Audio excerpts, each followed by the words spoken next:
पैसे जमा होणार असल्याची माहिती मंत्री अदिती तटकरे यांनी दिली आहे। या बालकल्याण मंत्री अदिती तटकरे यांनी माहिती दिलेली आहे आणि लाडक्या बहिणींसाठी ही आनंदाची बातमी आहे। एप्रिल महिन्याचा हप्ता लाडक्या बहिणींच्या खात्यामध्ये जमा झालेला नाही आणि त्यामुळे हा हप्ता कधी मिळणार असा सवाल या बहिणी विचारतायत। त्यामुळे आता हा हप्ता कधी वितरित केला जाणार या संदर्भात सरकारकडून या खात्याच्या मंत्र्यांकडून काय नेमकं आश्वासन, काय नेमकं स्पष्टीकरण दिलं जातं ते पाहणं महत्त्वाचं ठरणार आहे।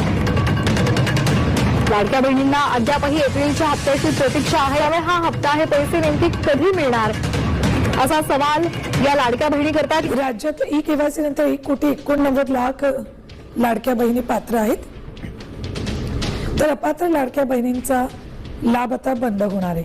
ई-केवायसी नंतर 1,89,00,000 लाडक्या बहिणी राहणार आहेत, तर 54 लाख लाभार्थी अपात्र ठरल्यात। मार्च अखेर हा आकडा 68 लाख होता।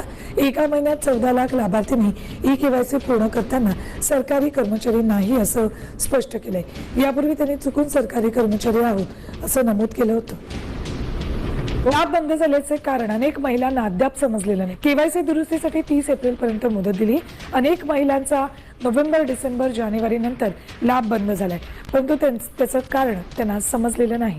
सुरुवात झालेली आहे, तर आत्ताची आपण सगळ्यात मोठी बातमी पाहतोय। या योजनेचे पैसे खात्यात जमा होतात महिलांनी आनंद व्यक्त केला। बालविकास विभागाअंतर्गत महायुतीच्या सरकारच्या माध्यमातून आदरणीय लोकप्रिय मुख्यमंत्री देवेंद्रजी फडणवीस साहेब, उपमुख्यमंत्री एकनाथजी शिंदे साहेब आणि उपमुख्यमंत्री अजितदादा यांच्या नेतृत्वाखाली जी ही योजना आपण महत्त्वाकांक्षी आणली, त्याच्या पहिल्या टप्प्यातील वितरण सोहळा आज आदरणीय मुख्यमंत्री देवेंद्र फडणवीस साहेबांच्या उपस्थितीमध्ये त्यांच्या हस्ते पार पडला।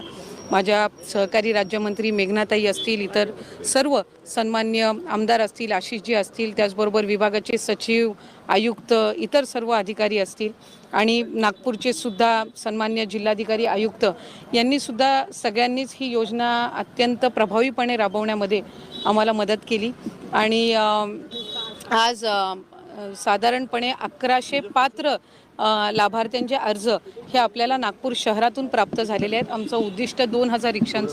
अगर ये वीडियो आपको इन्फॉर्मेटिव लगा हो तो जल्द से जल्द लाइक कीजिए, सब्सक्राइब कीजिए और ये न्यू अपडेट